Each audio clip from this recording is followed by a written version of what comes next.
తారాతో గగన్ పెళ్లి పూర్తయిపోతుందని, భూమి, గగన్‌లు ఇక దూరంగా ఉండాల్సి వస్తుందని భూమి విషం తాగేసి ఉంటుంది. దాంతో భూమి రక్తం కక్కుతూ ఉంటే చెర్రీ భూమిని హాస్పిటల్‌కి తీసుకువచ్చి ఉంటారు. భూమిని స్ట్రెక్చర్‌పై పడుకోబెట్టి కాంపౌండర్ తీసుకువెళ్తూ ఉంటే శారద, గగన్ ఇద్దరూ పరిగెత్తుకుంటూ అక్కడికి వచ్చి ఉంటారు. భూమి, భూమి అని గగన్ పిలుస్తూ ఉంటే బావా, బావా అని భూమి విలవిల్లాడిపోతూ నోట్లో నుండి రక్తం కారుతూ ఉంటుంది. నీకు బుద్ధుందా అని గగన్ తిడుతూ ఉంటాడు. నువ్వు లేని జీవితం నాకు అక్కర్లేదు బావా! కానీ చచ్చిపోయే ముందు ఒక్కసారి నిన్ను చూడాలనిపించింది బావా! అని భూమిని పట్టుకున్న గగన్‌తో భూమి ఇదంతా చెప్తూ ఏడుస్తూ ఉంటుంది. దాంతో గగన్‌కి చాలా కోపం వస్తుంది. చంపేస్తానని భూమికి వేలు చూపిస్తూ వార్నింగ్ ఇస్తూ నీ మీద నాకు ప్రేమ చచ్చిపోలేదు.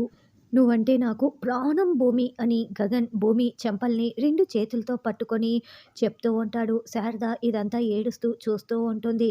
నువ్వు ఏ తప్పు చేయలేదని నాకు నిజం తెలుసు భూమి అని గగన్ నిజం చెప్పేస్తాడు.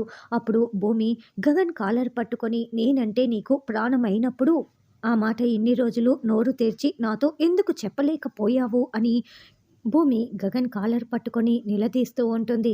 గగన్ మౌనంగా ఉంటాడు. అప్పుడు చెర్రీ చాలా కోపంగా ఎందుకంటే ఆ విషయం నీతో చెప్తే గగన్ అన్నయ్య మాత్రమే నీ జీవితంలో ఉంటాడు. మీ నాన్న నీ జీవితంలో ఉన్నాడని గగన్ అన్నయ్య తన ప్రేమని చంపుకొని ఇదంతా చేస్తున్నాడు భూమి.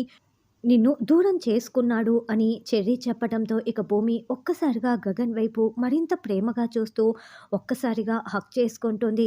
ఇక గగన్ కూడా భూమిని హగ్ చేసుకుంటారు. మరి ఇప్పటికైనా వీళ్ళు కలిసినట్లేనా? మళ్ళీ ఏదైనా ట్విస్ట్ పెడతారా అన్నది రానున్న ఎపిసోడ్‌లో తెలుసుకుందాం.